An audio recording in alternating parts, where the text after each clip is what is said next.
अवर 24 news में आपका स्वागत है। समाजवादी पार्टी के राष्ट्रीय अध्यक्ष अखिलेश यादव ने प्रेस वार्ता में पत्रकारों को संबोधित करते हुए कहा कि सपा इंडिया गठबंधन के साथ है और पीडीए परिवार के साथ आगे बढ़ रही है। राष्ट्रीय अध्यक्ष अखिलेश यादव ने कहा कि 80 हराओ लोकतंत्र बचाओ का नारा लेकर इंडिया गठबंधन और पीडीए घर घर जाएगी। भारतीय जनता पार्टी ने किसानों की आय बढ़ाने का झूठा वायदा किया, साथ ही पेपर लीक हो रहे हैं, नौजवान बेरोजगार है, नौजवानों का भविष्य अधर में है। भारतीय जनता पार्टी संविधान के साथ खिलवाड़ कर रही है। सपा मुखिया अखिलेश यादव ने कहा कि किसान इस बार लोकसभा चुनाव में अहम भूमिका निभाएगा। गणित बहुत आसान है, उसमें बहुत ज्यादा दिमाग लगाने की जरूरत नहीं है। किसान की आय दोगुनी नहीं हुई, किसान बैठा हुआ इंतजार कर रहा है कि वोट कब डालेंगे। जिस किसान के ऊपर 3 काले कानून आ रहे थे, चुनाव आया, काले कानून वापस ले लिए। किसान को खुश करने के लिए, एक संदेश देने के लिए पॉजिटिव भारत रत्न जॉय चरसिंह जी को दिया गया, भारत रत्न स्वामीनाथन जी को दिया गया।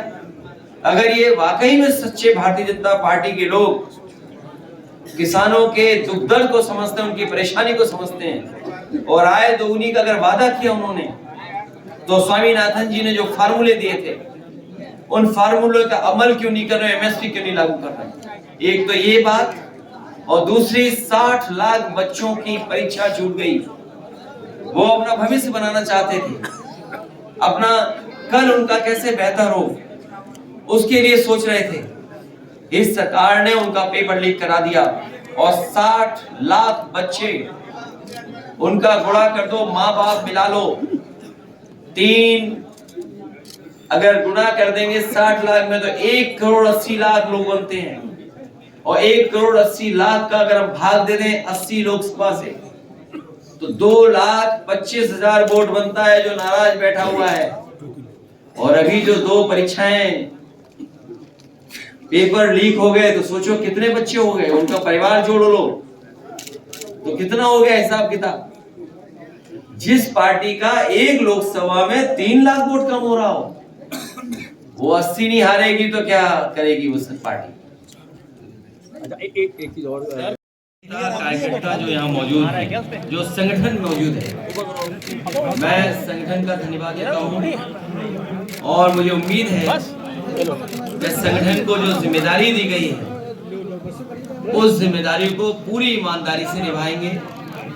आने वाले समय में लोकतंत्र बचे, बाबा साहब भीमराव अम्बेडकर जी का संविधान बचे, जो रास्ता डॉक्टर राममनोहर लोहिया जी ने दिखाया, नेताजी ने जो रास्ता संघर्ष से बनाया, और जो समाजवादी पार्टी इंडिया अलायंस के साथ साथ पीडीए परिवार को लगातार बढ़ाने की कोशिश में, हमें पूरा भरोसा है कि आने वाले समय में भारतीय जनता पार्टी का उत्तर प्रदेश से सफाया होगा।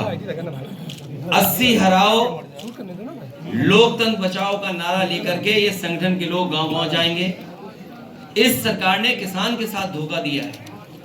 ये किसान को वादा करके आए थे सत्ता में कि किसानों की आय दोगुनी होगी, लेकिन जिस तरीके से महंगाई बढ़ी है और जिस तरीके से किसानों के ऊपर संकट पैदा किया है, किसानों की आय नहीं बढ़ी और लगातार नौजवान बेरोजगार होता चला जा रहा है, न नौकरी है। और जो कि भी उत्तर प्रदेश में जितनी भी परीक्षाएं हुई हैं सब लीक हो रही हैं और जानबूझ करके सरकार लीक कराना चाहती है जिससे उसे नौकरी न दे पाए। और अब तो सुनने में आ रहा है कि जो बच्चे परीक्षा देने जा रहे थे उनके पेपर भी लीक हो रहे हैं। तो सोचिए नौजवानों का और बच्चों का भविष्य क्या होगा। ये न केवल संविधान के साथ खिलवाड़ कर रहे हैं, बल्कि नौजवानों के साथ, उनके भविष्य, उनका आने वाला समय है, कल है, उसके साथ ये खिलवाड़ करने का काम कर रहे हैं। यहाँ नौजवान संकल्प लेकर के जा रहा है कि भारतीय जनता पार्टी से उस उत्तर प्रदेश और देश को बचाना है।